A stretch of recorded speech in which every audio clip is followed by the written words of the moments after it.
All right, guys, welcome back to the channel. This video comes from a YouTube creator by the name of Cheon, and it's titled Affirmative Action Harms Asian Students. Now, affirmative action is presented as this wonderful blessing that helps minorities who've been historically discriminated against, make their way into college. But depending on who you ask, it's either a blessing or a curse. Depending on the color of your skin, it can either be a blessing or a curse, because we know that if you're Asian, you have to score higher than all of your peers to get into the same school. Now, if you're someone who's being admitted into college through an affirmative action program, of course, you won't raise your voice and speak out about how it's wrong because it's directly benefiting you. But on the opposite side of that, there are repercussions for others. Now, we're about to get into this video. Don't forget to like, comment, share, and subscribe while we're watching. Now, let's roll it.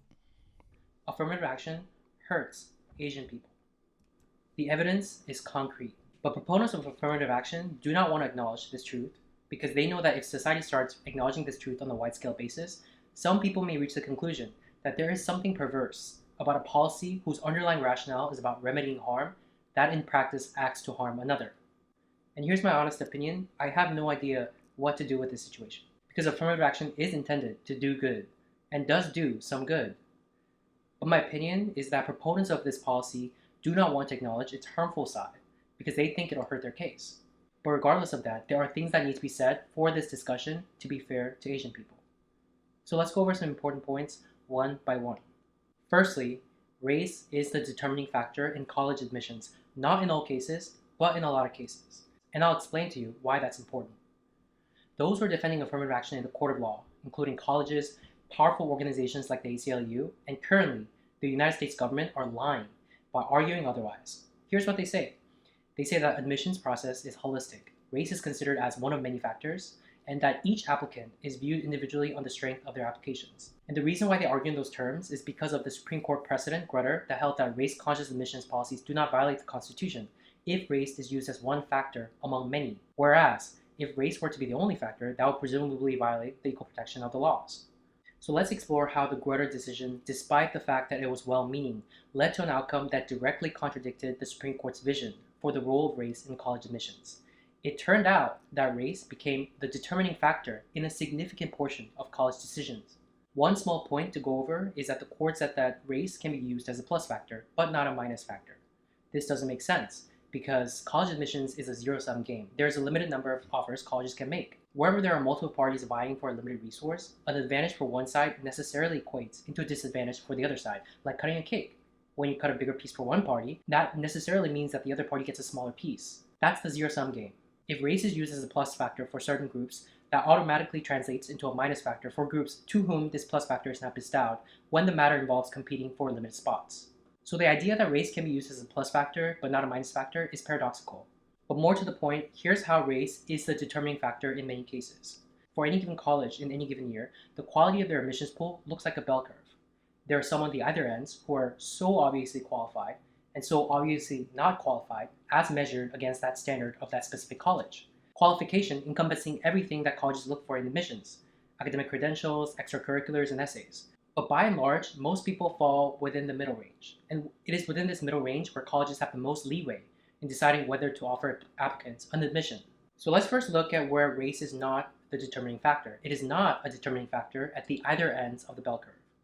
If your application profile is within the top 1% of the applications to that school, you're getting admitted, whether you're white, black, Asian, or Hispanic, or whether it's Harvard or your local state school. Conversely, if the quality of your application is at the bottom rung, and that can mean different things. You had terrible grades, or you had good grades, but your personal essay clearly reflected poor character. If you're at the bottom rung of the pool, you're not getting in, regardless of your race.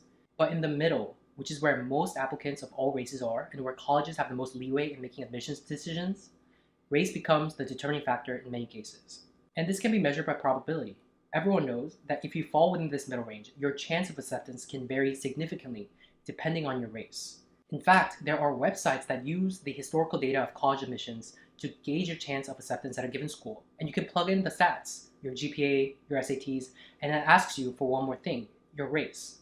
And if you put in your stats and play around only with the third category, you see a phenomenal difference in the likelihood of acceptance.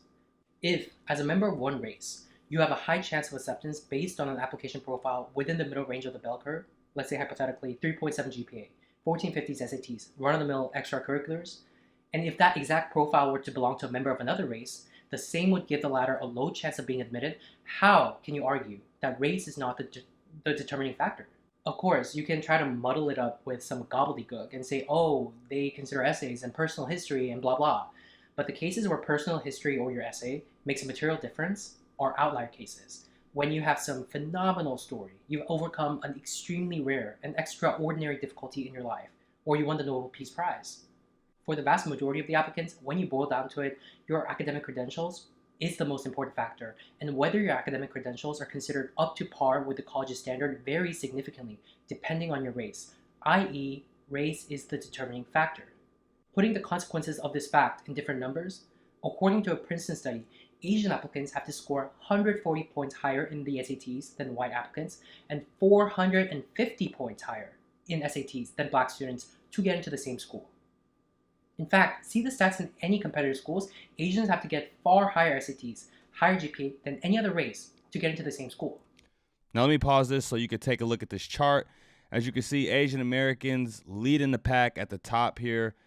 You got white students right underneath them, and then you got African American, i.e. black, Hispanic, and Native American / Native Hawaiian students all kind of lumped in the same area, so to speak. Now, if I was in the mind of a leftist, I would probably say that African American, Hispanic, and Native Americans have been disproportionately discriminated against and marginalized here in this country, and this is just a way to help them play catch up and to level the playing field. Leveling the playing field for some skews the playing field for others. It messes up the playing field for other people, and that's just a cause and effect. You know, something that may be good for one party isn't necessarily good for another party.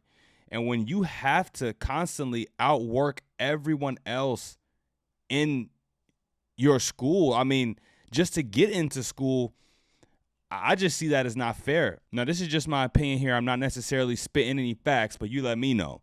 I think that if you give someone an easier route, it will harm them more than it will hurt them. Meaning, if one person doesn't have to struggle and go through as much and rise to as much as a standard to make it to the same place, that person, one, might not appreciate being where they are as much, and when they get there, they probably won't be able to handle the same level of work. Now, I would like to imagine that on one's educational journey, the goal isn't just to make it to college by any means, but it's to understand and comprehend all of the material that you learn as you go through that process so that you can be just as smart as anyone in your school. You know what I mean? I think it's no surprise that a Native American, Hispanic American, or African American may make it to one of these schools, but be falling behind drastically because look at where their counterparts are. But affirmative action, in my opinion, has allowed many people to make it to the same place as these people at the top simply because they needed to meet a diversity quota. They had to have a diverse school. These schools are supposed to be meant for the best of the best students in the world, no? I mean, you don't see any affirmative action in sports. Teams aren't just letting people on because oh, we need a white guy, we need a black guy, we need a Mexican guy. Any sports team that has a good head coach wants to have the best players on his roster, whether they be black, white, Hispanic, it doesn't matter. You want the best of the best. And, you know, I always thought growing up that that's what Ivy League schools were about. And, you know, even the kids at the bottom of this list here, I would argue and say that they're still very smart kids. You put them in like a normal school, they will probably excel. I'd imagine they would excel in any normal Division I school or whatever school that they would like to go to. But you talking Ivy League, you know, it's just a different level. But I'm going to let him wrap this up because I'll be stopping this video before he gets to the Harvard case, and I will leave this in the description so you guys can check it out for yourself. Now let's go. So why is it important to acknowledge that race is the determining factor in many cases? I believe a lot of people don't have to think about the ugly side of affirmative action because it's cushioned around palatable language, that the admissions process is holistic, race is one factor considered among many. But people need to know that this is not the whole truth, that race is in fact the determining factor in many cases.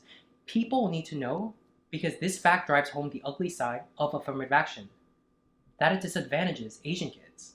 If you're an Asian kid and your grades are average relative to your white, black, or Hispanic peers, most likely you're not getting in.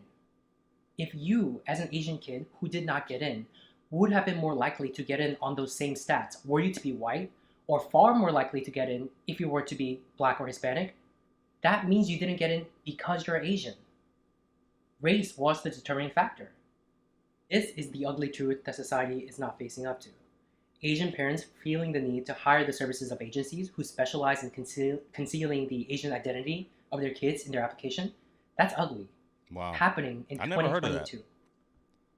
But more to I've never heard of that. To the point, let's talk more specifically on how affirmative action is hurting Asian people in practice. And yes, I'm talking about the Harvard case, right? All right, guys, and that's where I'm going to stop the video. So like I said, I'll leave this in the description so you could check this out yourself. I think he broke this down very well, and we didn't even get to finish hearing him breaking it down. But let me know what you thought about this in the comments down below. Don't forget to like, comment, share, and subscribe on your way out the door. Till next time, you guys, I'm out of here. Peace.